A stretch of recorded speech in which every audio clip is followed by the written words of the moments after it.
Hello, Dr. Freeman. The car's all ready for you. Hop in and I'll lower you down to the beach.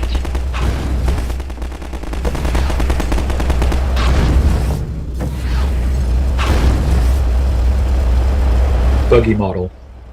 The buggy's model went through many iterations before reaching its final version. We cycled through designs that satisfied both our artistic and physics simulation needs, but then hit an unexpected issue. Many playtesters, even experienced FPS players, were getting motion sick while driving it. Along with some simulation tweaks, we discovered that altering the buggy model helped. The more the model obscured the world, the worse the motion sickness became. So we began stripping away parts of the model, removing more and more of the body until players stopped feeling sick. In particular, being able to see the ground through the missing undercarriage made a noticeable difference. The car's ready for you now, Dr. Freeman. Buggy introduction. We wanted something more engaging for the buggy's introduction than just having the player hop in and drive away. The crane helped with that. Crucially, we needed players to learn how to recover the buggy when it flips over, and this sequence forced them into that situation. Training under pressure is always tricky. We wanted to emphasize the outline infestation as the reason to stay inside the buggy. So we kept the outline threat active and provided a couple of citizens on mounted guns for support. A small bonus, players also get the experience of being lifted by the crane just before they'll get to operate one. Good, here we go.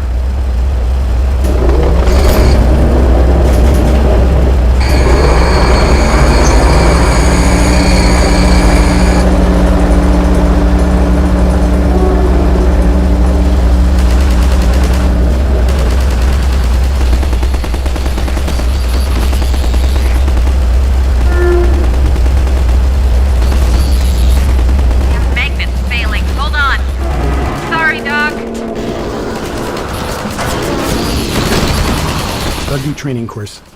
This training section was designed to let the player play around with her buggy. At the time Half-Life 2 was released, this level of physical simulation in the vehicle was novel, so we wanted to give players ample opportunity to experiment with it.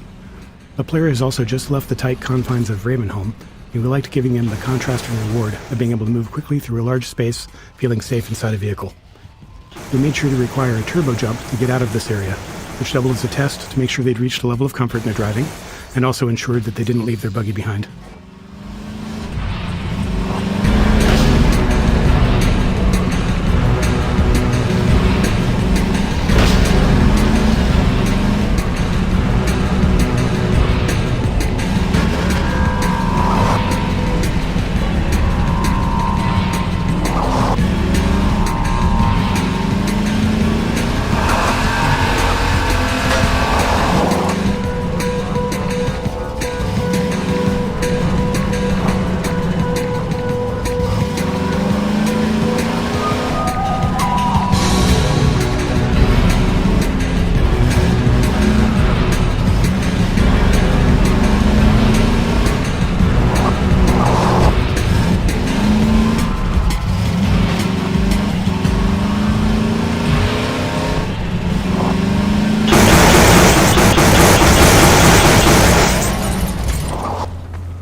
Transition tunnels.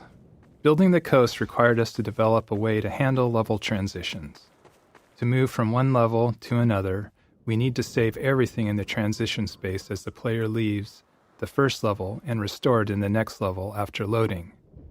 Critically, we also have to save and restore everything visible to the player in the transition area, even if it lies outside the space itself. For this reason, we aim to keep transition spaces as small and enclosed as possible.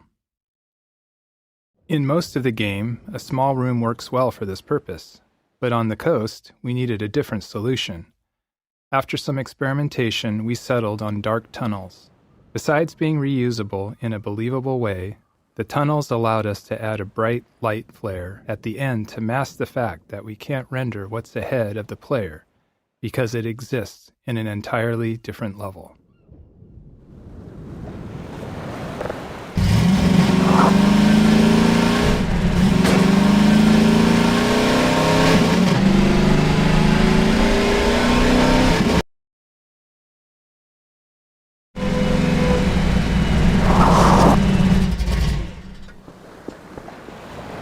Buggy sound engine.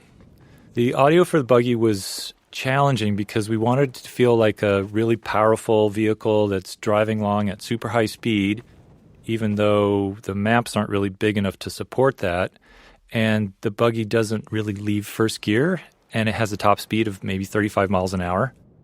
Now, in our defense, 35 miles an hour is still pretty fast, especially back in 2004. In addition to the speed, the driving inputs are really simple. So with a keyboard as your target input device, the player's controls are basically binary. So the buggy's either accelerating or not accelerating. It's turning fully in one direction or not. So essentially, we need to create all this audio complexity to represent a simulation where the complexity doesn't actually exist. So we build a fake engine for the buggy's audio. It's got its own transmission, and we combine the player's inputs with data from the physics simulation. We measure the torque on each simulated wheel, whether it's spinning or making contact, and we create a set of looping sounds and then carefully blend between them as the fake engine shifts gears in response to the wheel data. And we just basically kept trying different things. We added more complexity. We did some fine-tuning until the buggy just feels more fun and sort of rewards you for that feeling of going fast. And most players, they don't really comment on it other than saying the buggy sounds good. And to us, that's the success, given the amount of craziness that was going on under the hood.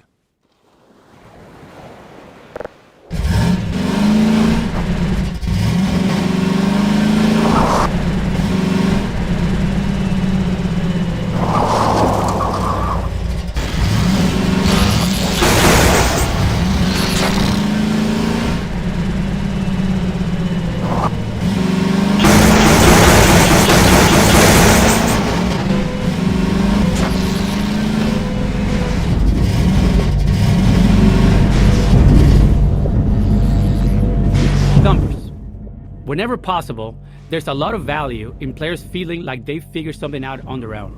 It makes the world feel more alive, rather than just a series of gameplay elements lined up for the player. If we can accept the risk that some percentage of players might miss an element entirely, we can take a more subtle approach. We took this approach with dumpers, designing setups that players are likely to encounter, but aren't forced to engage with. There are plenty of visual and audio cues, as well as inline reactions, to help the player understand what's happening. It doesn't guarantee all players will figure it out, but playtesting showed that most did.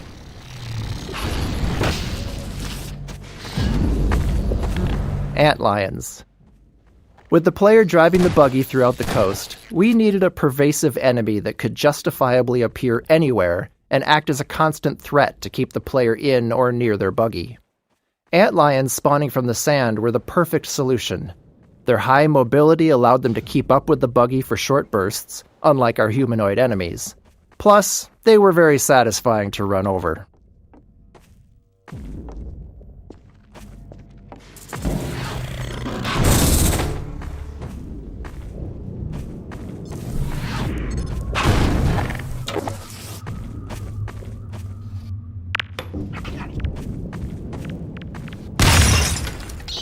Grenade House.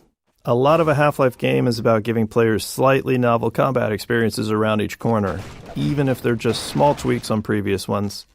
They don't all have to be skill-based challenges. Sometimes they can just be fun moments where the player gets to enjoy themselves.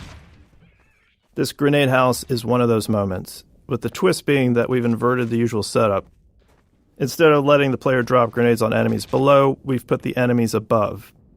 The unlimited grenade box is a somewhat clumsy way to encourage players to engage with the scenario, but its invulnerability also ensures the players can still climb up to the floor above, even if they've blown up everything else.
antlion design.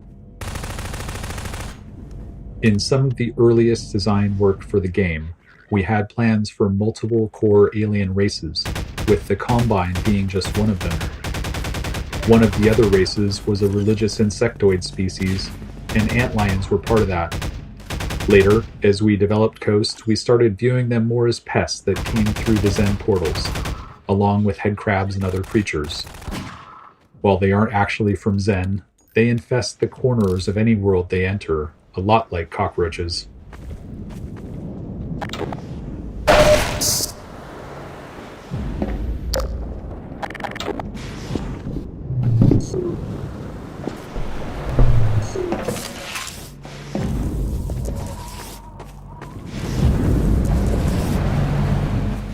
Buggy sound design. The sound design for the buggy was based on samples from an old 1968 Camaro. And we chose that car because they have these amazing V8 engines with just huge pistons. And there's not really another sound like it. It has this sort of gutsy, visceral sound that we were looking for. The transmission also has this really wonderful mechanical whine when it stops accelerating. And that combination felt really responsive within this basically binary input system that we had to work with. So the fake engine transmission wasn't modeled after a real-world car. Instead, it was just designed as a simple system to reward the player for holding down the accelerator. So it's like a looping escalator that produces a rising tone, constantly building tension and shifting gears whenever the tone needs to restart. And since the player would quickly run out of space in our relatively small maps, the goal was just to make accelerating fun for a short period of time.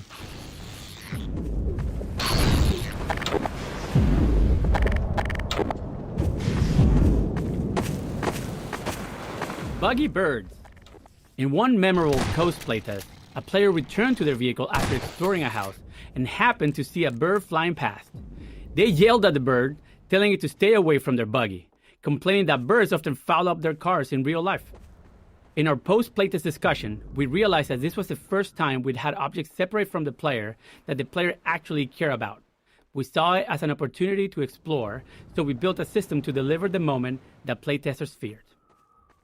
When the player leaves their buggy alone for a while and is out of sight, we spawn a seagull at a random location on the vehicle frame. As time goes on, the seagull spawns poop decals on the car body beneath it and continues until the player returns, at which point it flies away. Naturally, playtesters wanted to be able to clean their vehicle, so we added the ability to wash the car by driving it into shallow water. It was late enough in development that we already had the tech for all of this, so the feature was quick to implement. It's one of those cases where we know only a small percentage of players will discover it. But if we can implement these kind of details efficiently and have enough of them, most players will encounter at least one.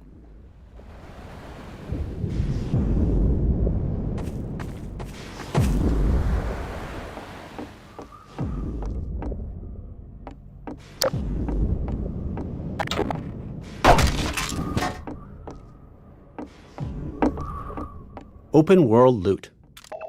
The openness of Coast introduced a new problem for us in how we distributed item rewards. In a Half-Life game, we typically reward players for exploring. If you see the way forward but notice something off to the side, there's probably something useful if you take the time to search. When we first started playtesting our Coast maps, we tucked rewards away in the corners of the outdoor areas.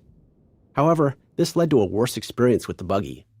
The wide open spaces meant there were always lots of small areas that looked like they might contain something, and players kept stopping and getting out of the buggy to search. It became tedious and interrupted the fun of the level.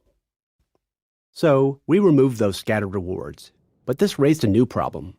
How do we tell the player when it's worth getting out of the buggy? After some thought, we established a rule. Any kind of human construction would always come with gameplay content and exploration rewards, while purely natural areas would be left empty.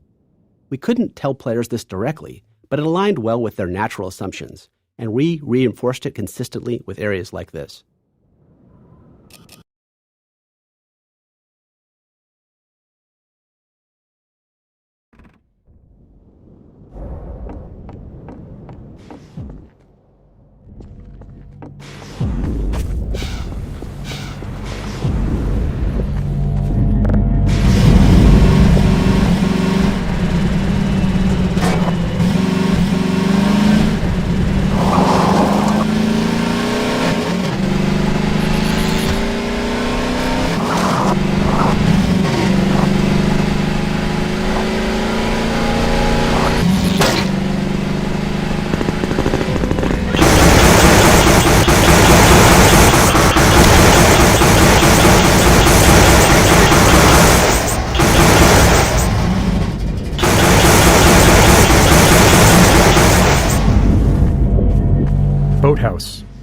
In Half-Life 1, we discovered we could get a lot of value from scenarios where different AI enemies fight each other. It's fun for players to watch them engage, and it's much easier to observe enemy behavior when you're not the one that's being threatened. This first encounter between antlions and Combine soldiers is designed to be a fun opportunity to ram something with the buggy, but it also serves to highlight the thumper. By seeing the soldiers use the thumper to hold off antlions, we hope more players would come to understand its purpose. We liked how the soldiers demonstrated the value of staying near the thumper while engaging with the antlions.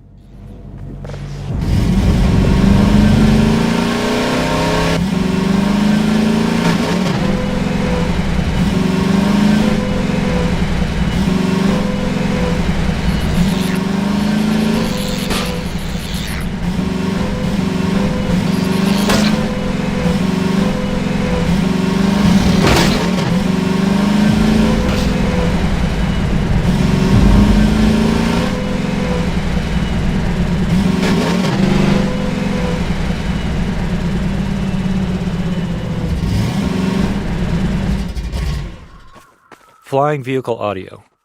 The large flying enemies in the game present a unique audio challenge. During combat, they're much more mobile than other enemies, and they often move a significant distance away from the player. They're also really dangerous if they have line of sight. So these factors led us to focus on an audio solution specifically around occlusion. In other words, when you can see the enemy and when the enemy can see you. And we wanted to make a clear audio distinction between when they have that line of sight. So the flying vehicle engine sounds are made up of multiple looping sounds that we play simultaneously. And some of those loops are processed by the DSP system based on the space you're in, while others are played directly and unprocessed. So the DSP system adds more of an environment echoing effect when we run sound through that system. So when the flying object is occluded behind something, it can't see you, we increase the percentage of loops that go through the DSP processing, and it sounds like that object is a little more distant. And then when that enemy emerges from behind an object and it can see you, we play more of the direct sound. So that overall just gives you a sense that the sound is either distant and directionless or more directly in your line of sight. And you can sort of hear it when a helicopter emerges from behind a building. Ideally, you can really hear that difference.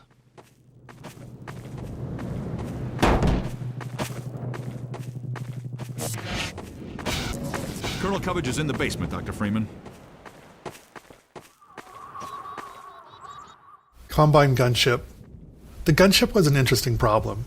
We had a helicopter flight model already and didn't really have time to build something completely new. So we tuned the helicopter's flight model until it felt different enough, and then derived the gunship's organic animation state from the values coming out of that simulation. We also tried to keep it as truthful as possible. For example, there's a limit as how much it can turn its head to aim its cannon, and if it needs to aim beyond that, it has to alter its flight path to bring the cannon around to bear. It's not allowed to just cheat. The other key feature was its engine sound. We have sound spatialization, so the player can tell roughly where it is, but the gunship is a fast-moving object and it's up in the air, away from any nearby reference points. As a result, it can be hard to tell exactly how far away it is and how fast it's moving. To fix that, we added a Doppler effect to the engine sound, pitch shifting it based on the gunship's velocity relative to you. It's a subtle effect, but it's extremely effective at subconsciously helping you perceive the gunship's location and direction, critical information letting you know that you're being hunted by it.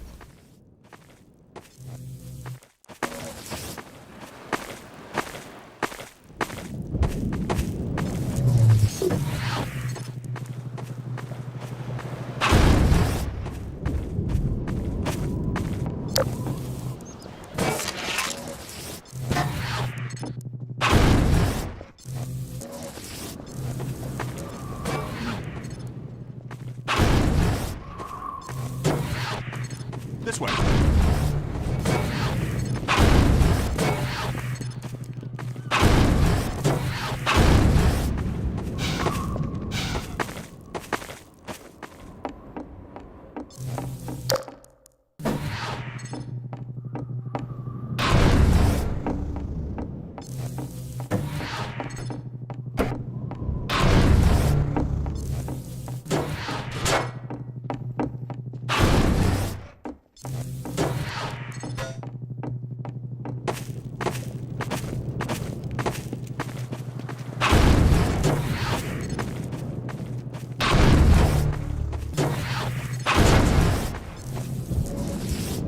This steerable rocket launcher is our best bet for taking down a gunship.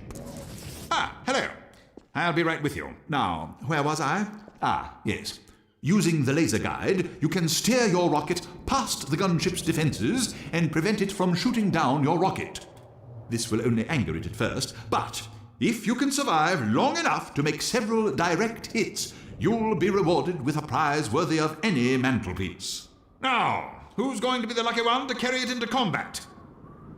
Ah, yes, Gordon Freeman. I couldn't have asked for a finer volunteer. Colonel Odessa Cubbage at your service. Gunship! Let me just send a warning to Lighthouse Point, and then I'll come right up and lend a hand. Go on, teach that gunship a lesson it will never forget. Odessa Cubbage. Odessa Cubbage is an example of the kind of cameo character we found works well. He's an entertaining guy with some entertaining details, living inside his own little bubble. Since he doesn't leave his scenario, he's free to be exaggerated enough to stand out.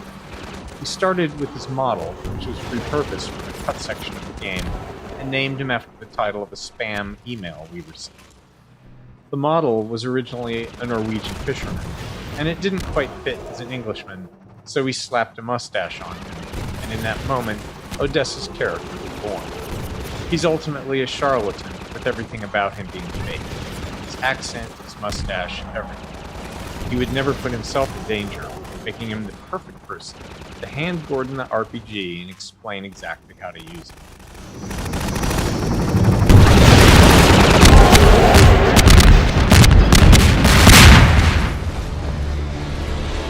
Well, that's that. I gather you've disposed of that gunship, Dr. Freeman. Your reputation, sir, is well deserved. I shall have someone open the gate for you immediately so that you can drive on. I understand that Dr. Vance is in great need. Use extreme... Laser-guided RPG. The laser guidance feature of the RPG was a huge headache for us because it was difficult to teach. Many playtesters would fire the RPG and then immediately duck behind cover, which meant they didn't see the rocket's flight path. Even worse, they didn't realize the rocket was now turning around to fly back at them. We tried various HUD elements and laser dot indicators to help, but found that most players overlooked them, focusing on the enemy instead. We made as many small improvements as we could, like emphasizing the feature in Odessa's speech and enhancing the audio and visuals around how the gunship shoots down direct RPG shots.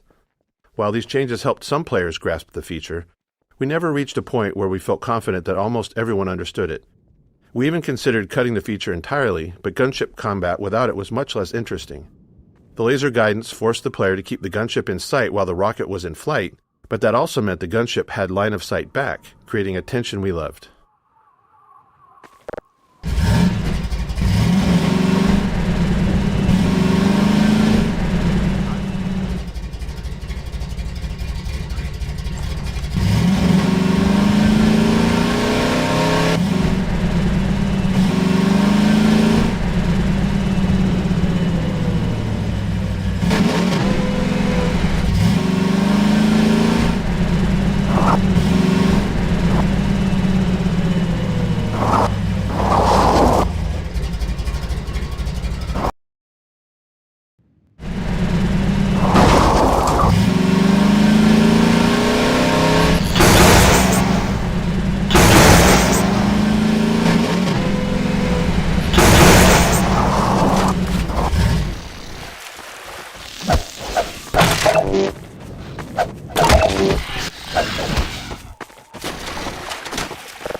D2 Coast 04.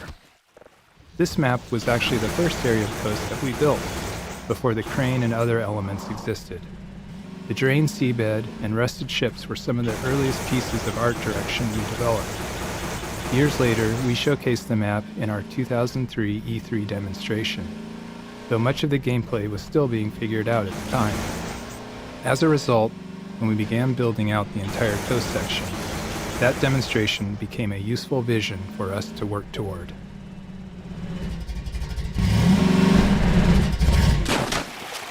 Audio over distance. The large-scale spaces in the coast maps led us to seek an audio solution for how sound changes over distance. So for instance, in these maps, an enemy can be well over 100 yards away, and their gun should sound different at that range than when it's up close. We decided to store our sounds in a single stereo file with the near sound in the left channel and the far sound in the right channel. And then during playback, we crossfade, or we change the proportion of sound you hear between those two channels based on the player's distance from the sound. And it was a simple solution that worked well. It helped us with memory constraints. You can easily hear it in action. Just listen to how a Combine soldier's gunshots change as you drive towards them.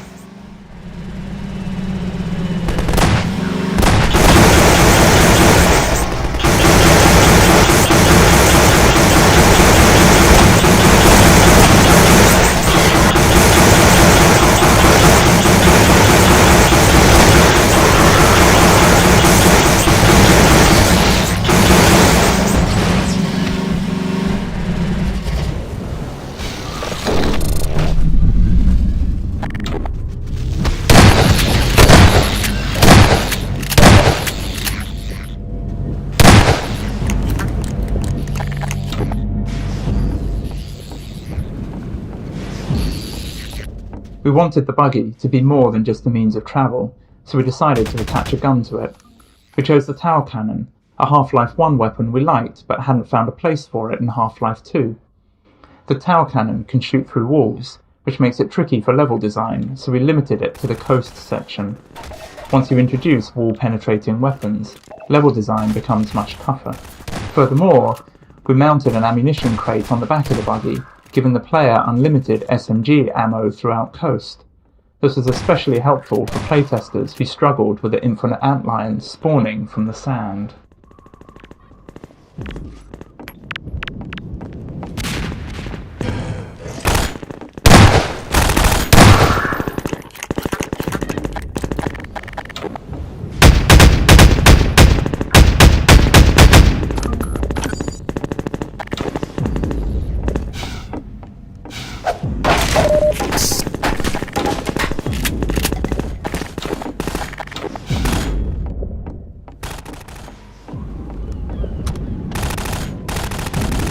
Crane. The crane took a lot of fine-tuning to get right. Something that needed to generate so much physical force was always risky, given the limitations of our rigid body physics and destruction technology. For example, the magnet was never going to fully meet player expectations for something with that much mass. But because the crane was stationary, we could carefully choose everything within its range and fine-tune as needed. Fortunately, most players didn't seem to notice its rougher edges, likely because of the sheer novelty of interacting with something like it in a vaguely realistic physics environment.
Ramming with the buggy.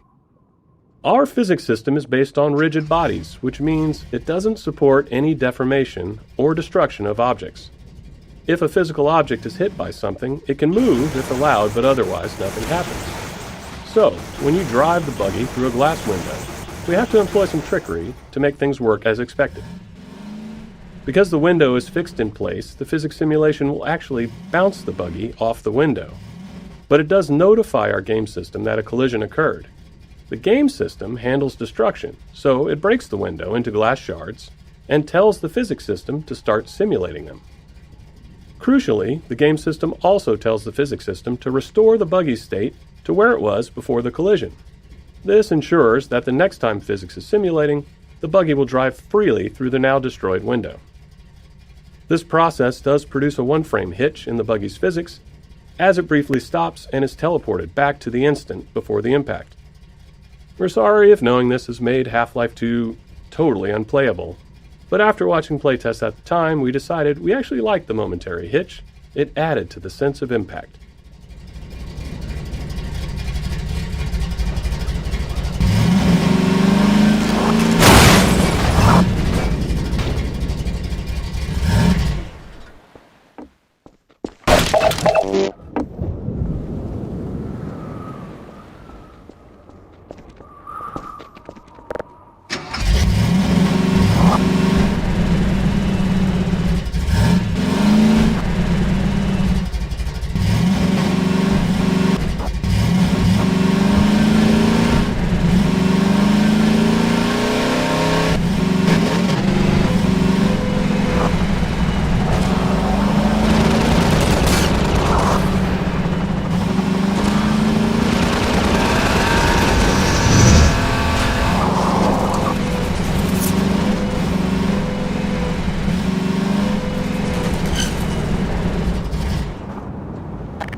Opportunistic moments.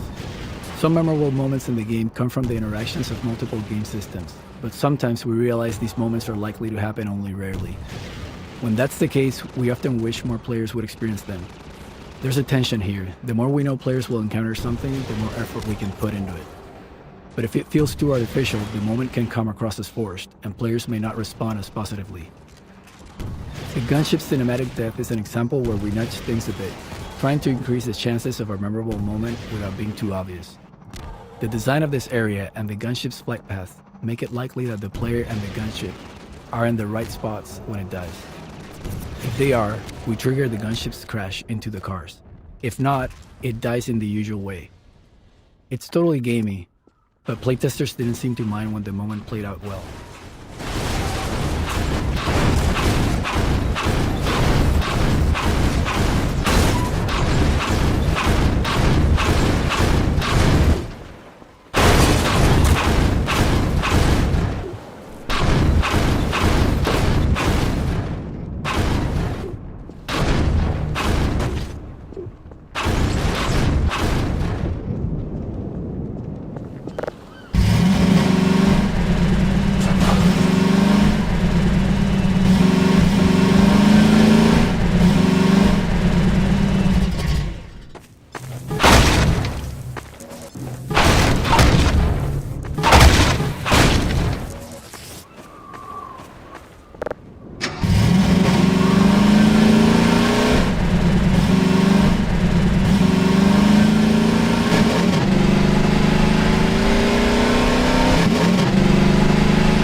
Roller mines were created to fill the need for an enemy that could threaten players while driving the buggy. Since the player in the buggy was essentially a fully physically simulated entity, we thought it would be interesting to also have a physically simulated enemy. The manhack had already shown us how this approach could lead to an enemy with lots of interesting interactions with the world. So we built the roller mine, a ball whose movement is entirely driven by generating torque on itself, and iterated on its behavior until it was fun to drive against. Roller mines aren't particularly dangerous to the buggy, but if you let them stack up, they can become a problem, especially near a cliffside. We also made sure they worked well when the player's on foot, allowing level designers to get a few extra encounters out of them.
Ambush.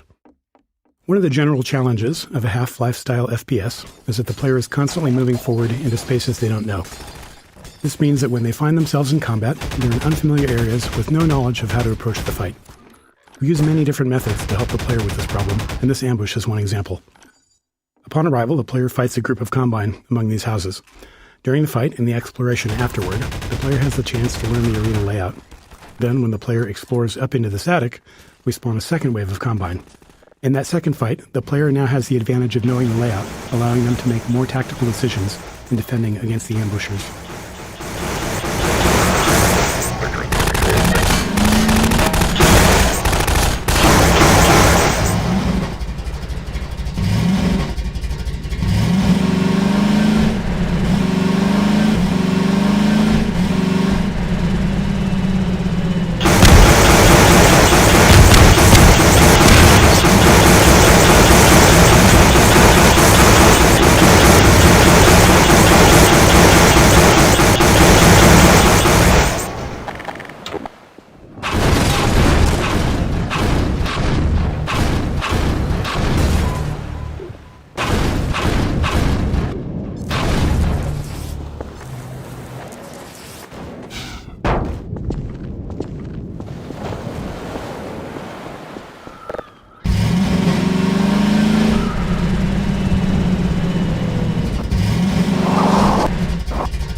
Crossbow. This is the player's first opportunity to get the crossbow in the game, and looking back, it's somewhat surprising we didn't gate it. It's entirely possible for the player to drive right past it. To make that less likely, we set up the roadblock and vantage point to encourage players to get out of the buggy, at which point they'd spot the crossbow and item crate. Playtesting showed that almost every player stopped and collected the weapon, but this is a case where the difference between playtesting and real play might matter. A playtester who's been playing since the start of Coast may not be as fatigued with exploration as someone who's been playing from the very beginning of the game. So, we placed another crossbow a few levels ahead, directly on the player's path in Nova Prospect.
Gas station. We had grand plans for this encounter. We envisioned building a gas station that the player would fight around, likely igniting the gas tanks and setting fire to everything. We imagined the player driving away from a raging fire, but budget and performance were harsh constraints in 2003, and the station had to keep getting smaller and simpler to fit into Coast's large levels. Our plans for a dynamic fire system didn't materialize, and building it no longer made sense. There's always a limit to how much work we can justify for a single encounter. In the end, the only remnants of our original vision are the explosive gas tanks.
Area portals.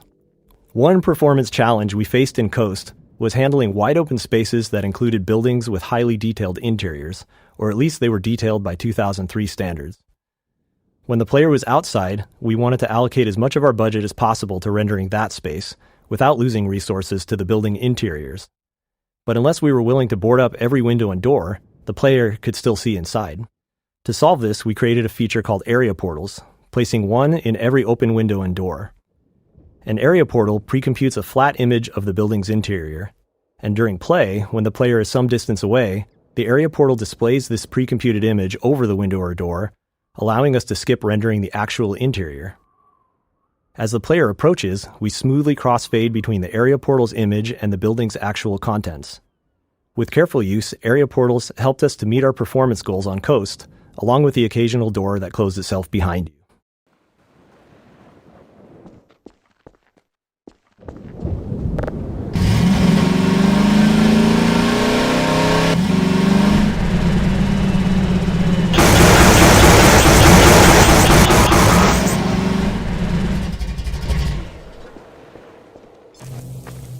Occlusion. In Half-Life 1 and much of Half-Life 2, the world consisted mainly of enclosed tunnels and corridors, which worked well with a binary space partition, or BSP tree. Essentially, this tech allowed us to quickly sort through the geometry and determine what might be visible in the player's view. But the open areas in Coast and other outdoor sections didn't suit that approach, so we needed some new tech. Area portals were one, allowing us to carve out the world into discrete chunks separated by portals. Doors and windows, that is, not aperture science. We also developed an additional occlusion system, which basically said that if the player can't see through, over, or around a large object, don't render what's on the other side. This might seem an obvious thing not to do, but it takes some work to make sure that calculating what's on the other side of the big thing isn't slower than just rendering everything. So to make that calculation fast, level designers placed large occlusion volumes inside major terrain shapes and big occluding objects like buildings, and during rendering, we could then test the bounds of entities against these volumes to avoid rendering anything the player couldn't see.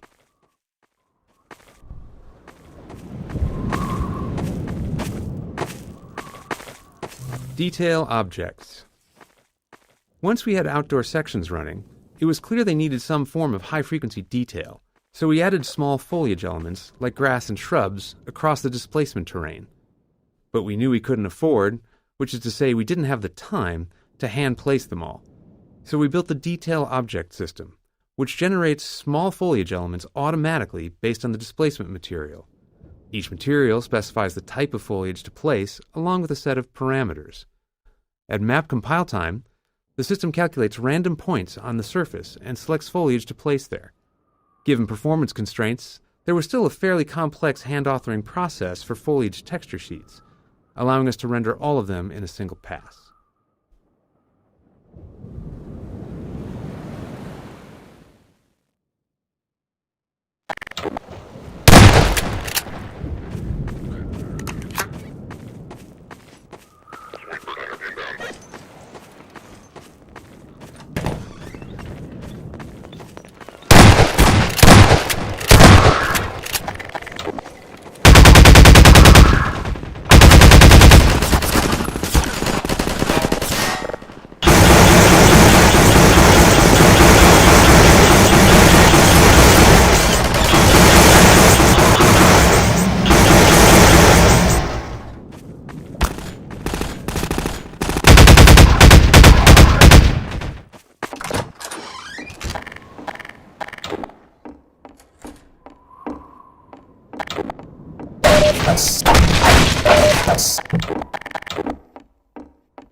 Terrain and performance.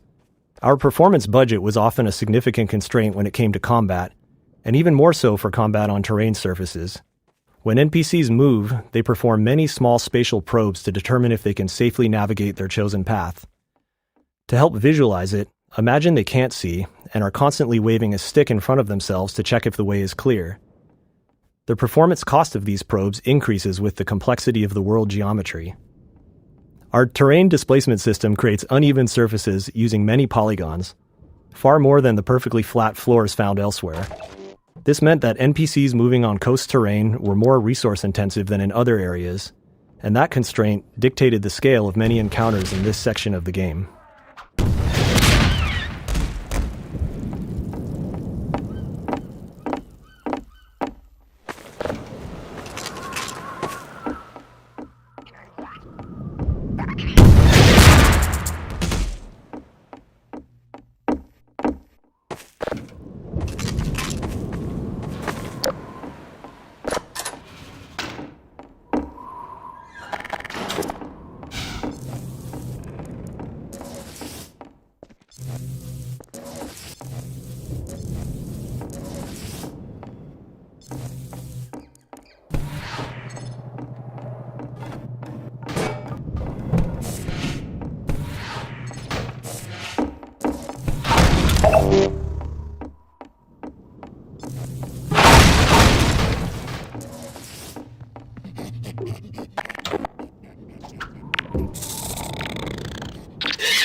The bridge. This bridge section was inspired by the Deception Pass Bridge, just up the road from Valve's office. We initially built this section as a pure navigation puzzle, gradually layering more gameplay into it. It also became the primary test case for our players' edge friction. In our movement system, we subtly increase friction on the player's deceleration as they approach the edge of a surface. Players have never noticed it, likely because it aligns naturally with their goal of stopping at the edge to look down, matching human tendency to move more slowly and carefully near a drop. But it's a critical feature for this part of the game. We know this because at one point during development, we accidentally broke it, and suddenly all of our playtesters started repeatedly falling to their deaths.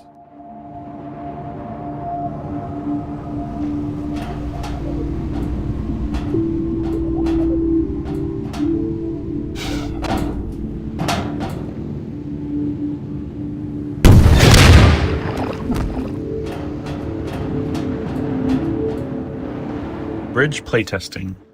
The bridge section was always a high point in playtests, with testers consistently having strong reactions to it. The tension they felt while slowly making their way over the girders was visible in their movements. Over time, we layered more challenges into the traversal, and playtests only became more entertaining to watch. From the train rumbling across the bridge and shaking the player, to a surprise head crab in a shack that seemed like a safe haven midway through, we did feel a little guilty relishing the playtesters' visible stress, but we weren't total monsters. After players made it across the bridge, they'd breathe a sigh of relief, disable the combine shield, and then realize they had to return across the underside. Concerned they might be bored on the second trip, we decided to add a gunship to keep them company out on the girders.